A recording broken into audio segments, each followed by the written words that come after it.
Finally নগদ banking কিন্তু বন্ধ হয়ে যাচ্ছে বাংলাদেশ থেকে। কেউ আর নগদের মাধ্যমে লেনদেন করতে পারবে না এবং নগদের যাদের টাকা রয়েছে তাদের টাকা কি সবগুলা লস হবে? নগদের মধ্যে প্রায় 5,500 কোটি গ্রাহক রয়েছে। প্রতিদিন 700 কোটি টাকা লেনদেন হচ্ছে এই নগদ অফিসিয়ালে। সেই নগদ কি বন্ধ হয়ে যাচ্ছে? সেই নগদের টাকাগুলা কি সবাই হারাচ্ছে? তো আজকের ভিডিওতে সম্পূর্ণ বলে দিচ্ছি। তো নগদ ইতিমধ্যে কিন্তু বাংলাদেশের মধ্যে সেল হয়ে যাচ্ছে। একজন কিনে নিচ্ছে, বাইরের একজন কিন্তু প্রায় 1500 কোটি টাকা দিয়ে নগদ কিনে নিচ্ছে, যা প্রায় যেমনটা বিকাশের মতো হয়েছিল।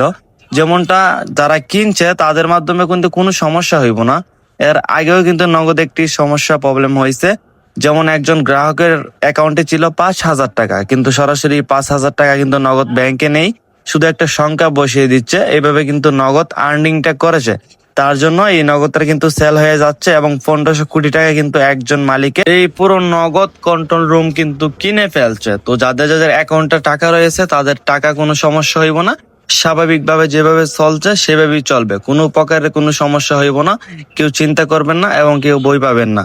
আপনাদের টাকা আপনাদের অ্যাকাউন্টেই থাকবে, সুন্দরভাবে চালাতে পারবেন, কোনো সমস্যা নাই। আপনারা ঘাবড়াবেন না, আপনারা বুঝবেন না নগদ যে বিক্রি হচ্ছে, স্বাভাবিকভাবে আপনারা চালাতে পারবেন। তো আজকে ভিডিওটা এখানেই। ভিডিওটা ভালো লাগলে অবশ্যই চ্যানেলটা সাবস্ক্রাইব করে পাশে থাকা বেল আইকনটা অল করে দিন প্রতিদিন আর্নিং টিপস পেতে আমার এই চ্যানেল।